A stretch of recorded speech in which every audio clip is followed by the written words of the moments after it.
અંબાજી મંદિરના નવા ગાદીપતિના વિવાદ મામલે મહેન્દ્રગીરી બાપુની ચેતવણીનો મહેશગીરીએ જવાબ આપ્યો છે।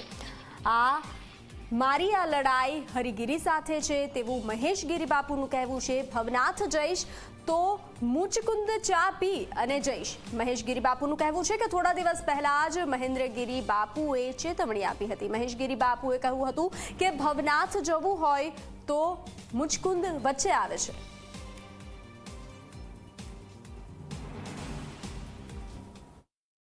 કબજો કરવાની જે વાત છે તો સાહેબ દત્ત ચોક ને ચાંદની ચોક નથી બનાવવાનો।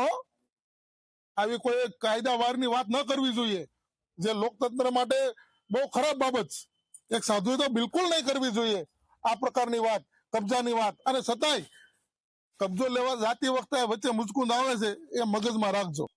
तो मैंने नाम तक नहीं लिया था और आपने इस तरह की बात कह दी और धमकी की बात कर दी। महाराज, मैं तो क्या कहूंगा, मैं आपकी धमकी स्वीकार करता हूं, आपसे प्रेम करता हूं, आपकी धमकी स्वीकार करता हूं और आपको यह भी कहता हूं कि भवनाथ जब जाऊंगा तो मुचकुंद गुफा दर्शन करके ही जाऊंगा।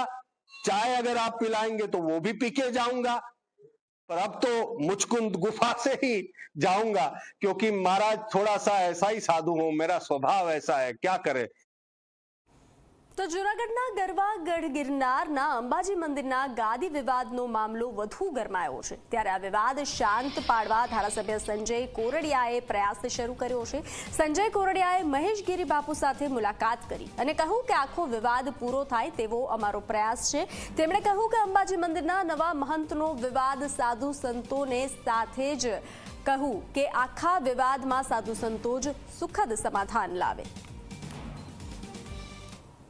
શહેરનું અને આ ભવનાથ ક્ષેત્રનું સૌ આપણે સાથે મળી અને એક માન સન્માન મર્યાદા જળવાય અને સનાતન ધર્મની આપણી પરંપરા જળવાય એ બંને માટે છે। એટલે અમે પાર્ટી વતી અને સરકાર વતી અમે ને પુનિતભાઈ બંને સંતોના ચરણોમાં પ્રણામ કરી છીએ અને વંદન કરી છીએ કે એમને એક સકારાત્મક સાથે એક સારી વાત થાય એમના માટેના